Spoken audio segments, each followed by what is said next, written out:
Sabendo que a educação e a cultura são alicerces na construção de uma sociedade mais justa e plural, na evolução da verdadeira cidadania, o que você pretende fazer por estes dois setores no seu mandato?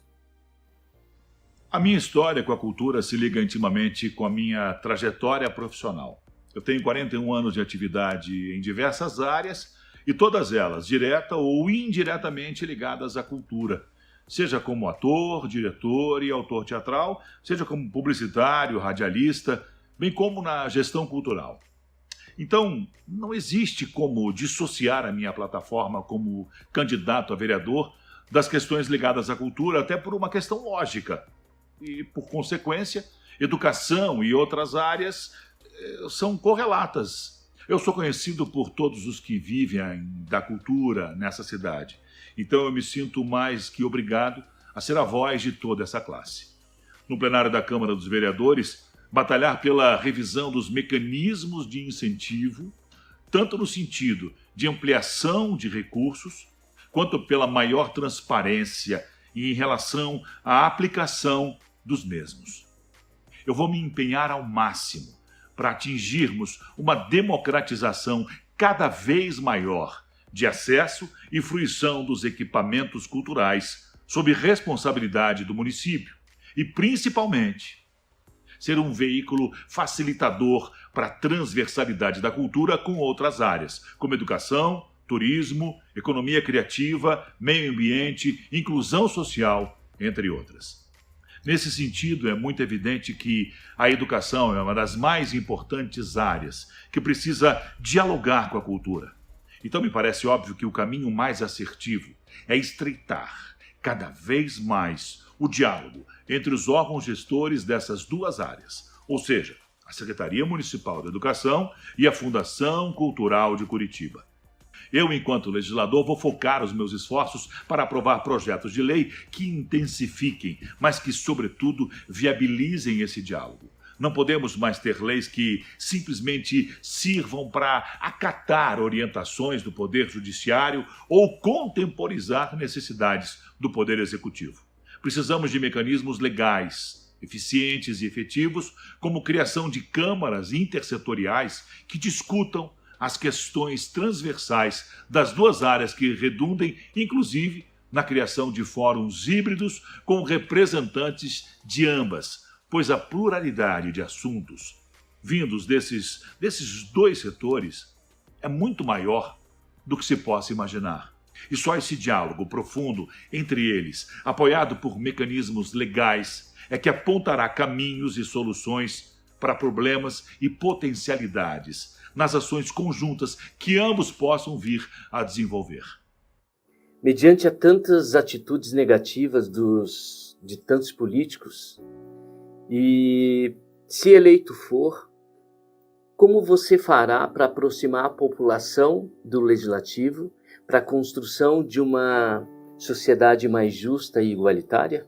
Olha, essa é uma questão muito ampla e complexa, pois lida com uma organicidade institucional historicamente tortuosa no nosso país e que atinge toda a classe política, mesmo os políticos sérios, que eventualmente se veem engendrados, a sua revelia nessas questões.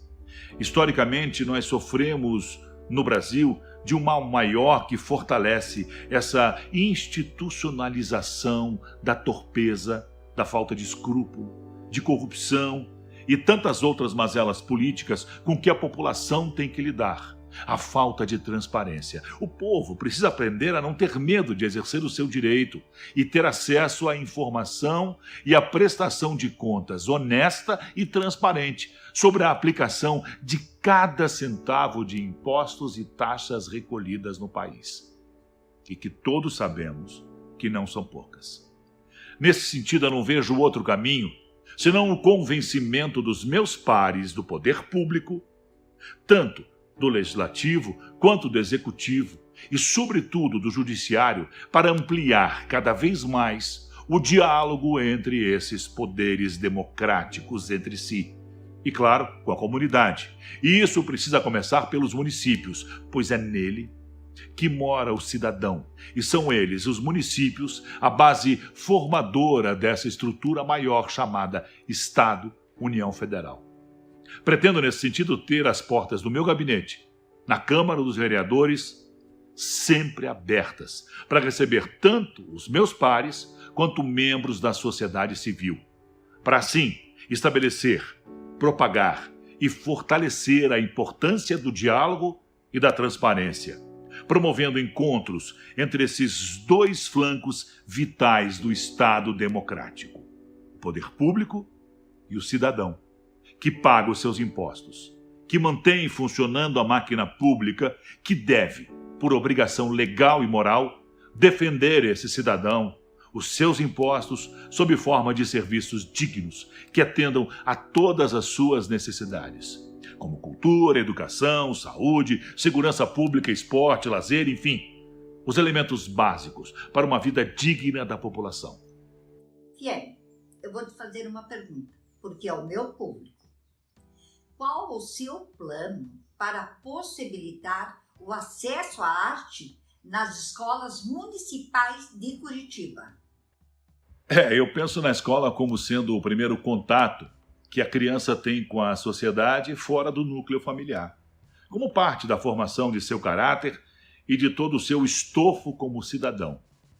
É imprescindível que o indivíduo, a criança, esteja em contato pleno com a arte desde o início de sua trajetória escolar.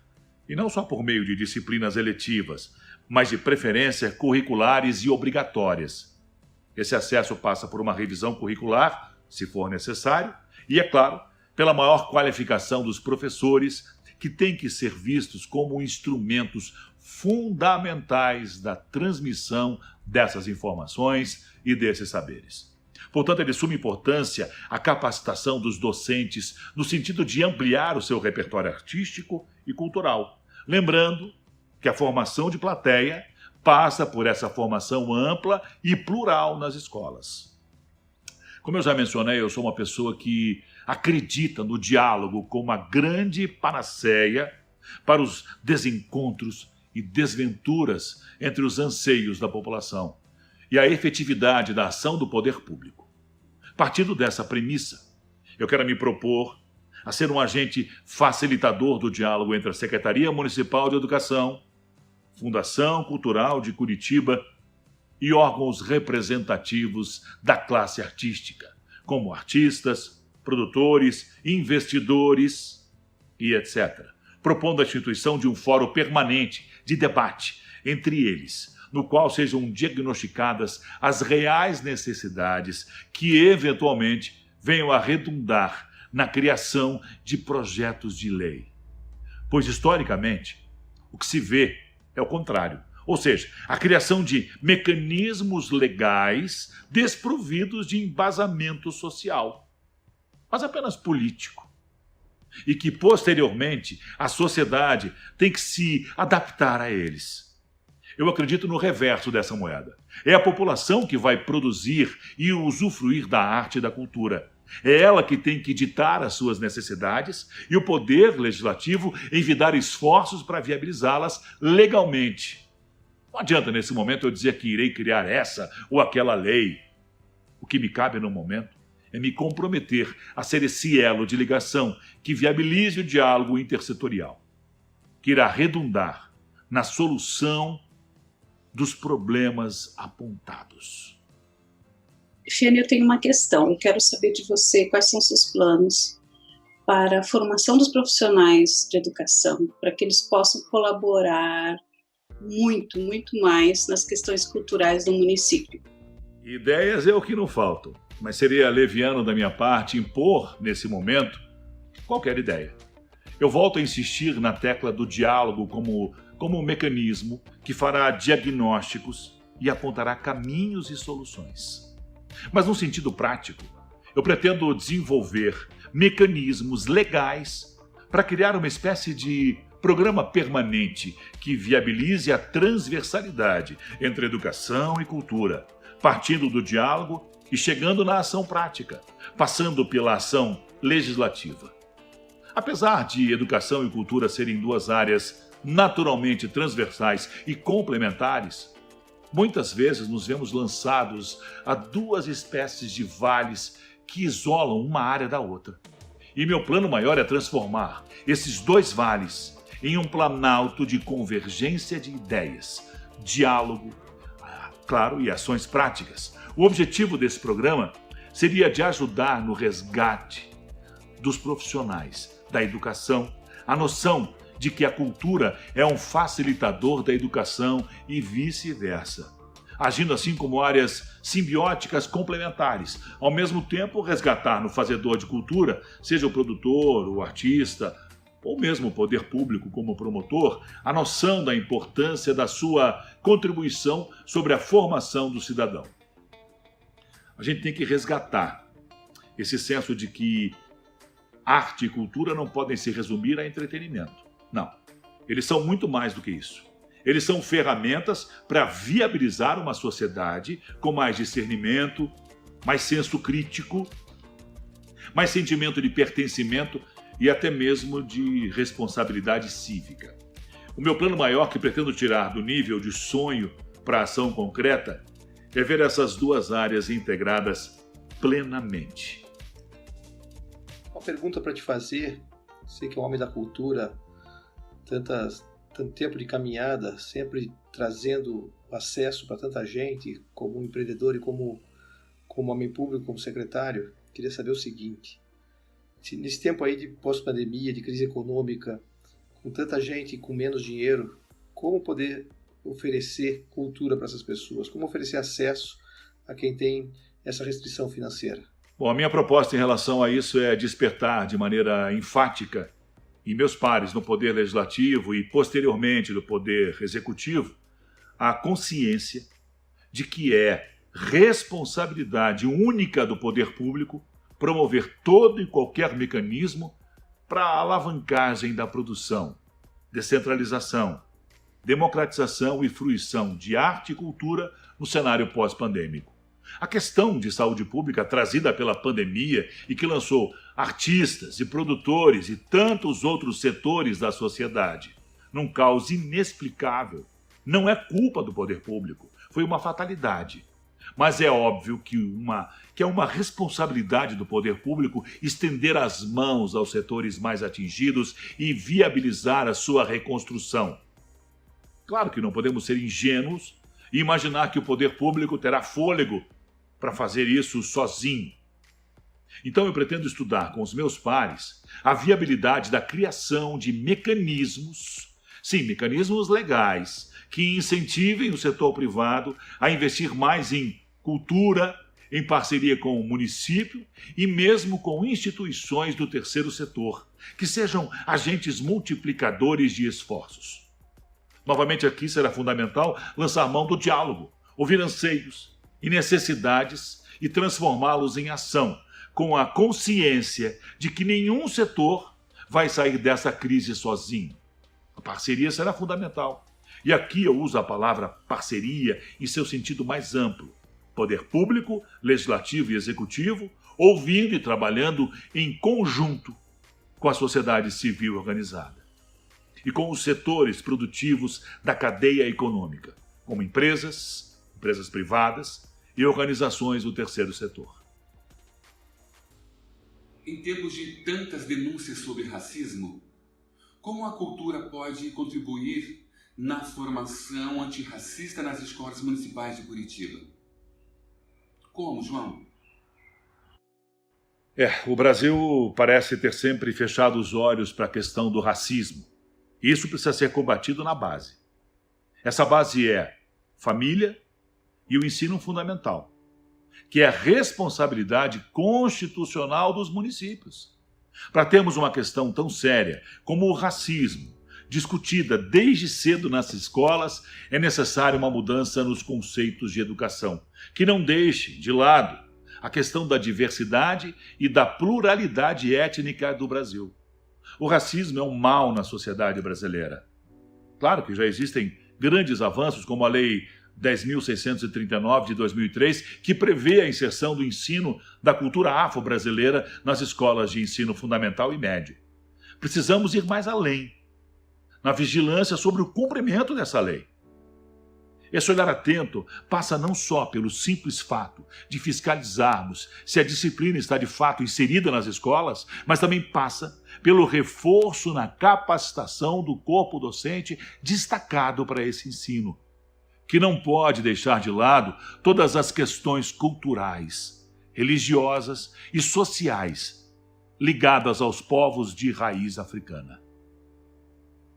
A cultura, nesse sentido educacional, tem que ser vista como uma grande aliada, pois é um dos maiores veículos para se dar visibilidade às manifestações tradicionais e, desse modo, contribuir grande parte no reparo histórico das contribuições feitas pelas populações negras para a construção de uma sociedade brasileira. E nada melhor do que a transversalidade entre cultura e educação como disseminadoras de conhecimento e local de transformação do pensamento social. Se desde sempre nós tivéssemos tido uma estrutura educacional comprometida com uma formação civilizatória mais plural, mais diversa, associada unicamente do modelo eurocêntrico, teríamos certamente uma sociedade com muito mais conhecimento sobre a questão negra e, portanto, mais justa e igualitária. Mais uma vez, será indispensável o diálogo, a transversalidade e a parceria entre áreas para criar e desenvolver programas específicos de ensino e vivência dentro e fora da sala de aula, como alguns exemplos que já vemos pelo país, como, por exemplo, o Céu das Artes, e mesmo o programa Educultura, em Curitiba, que talvez precise ser só rediscutido e revisto em alguns pontos. Nesse sentido, acredito numa proposta de parceria entre os órgãos municipais responsáveis pela cultura, a educação e o setor privado, produtivo da cultura. A cultura invadiria as escolas com palestras, espetáculos, viabilizadas por essa parceria, de modo a incutir de forma lúdica a mentalidade antirracista. Pois muitas vezes essa matéria fica perdida no sentido da história do país, apenas mencionada em questões como, por exemplo, o episódio da abolição da escravatura, mas sem estudar profundamente as decorrências sociais e políticas a partir desse episódio. Com esse programa intersetorial, estaremos levando essa questão para muito mais além da sala de aula, transformando-a num fórum de debate, onde os estudantes pudessem perceber a importância de discutir esse tema e ajudar a apontar soluções viáveis de conscientização da população que pudessem chegar em casa e dividir isso com seus pais e familiares. E digo mais, esse mesmo programa poderia abarcar outras temáticas ligadas a preconceito de um modo geral, e não só o preconceito racial. Poderíamos discutir violência contra a mulher, homofobia, preconceitos ligados à idade, forma física, etc. Somente partindo da formação de base, na qual, novamente, educação e cultura precisam andar de mãos dadas, é que podemos chegar ao estabelecimento de políticas públicas que criem ações afirmativas, simples e efetivas. 14444 14444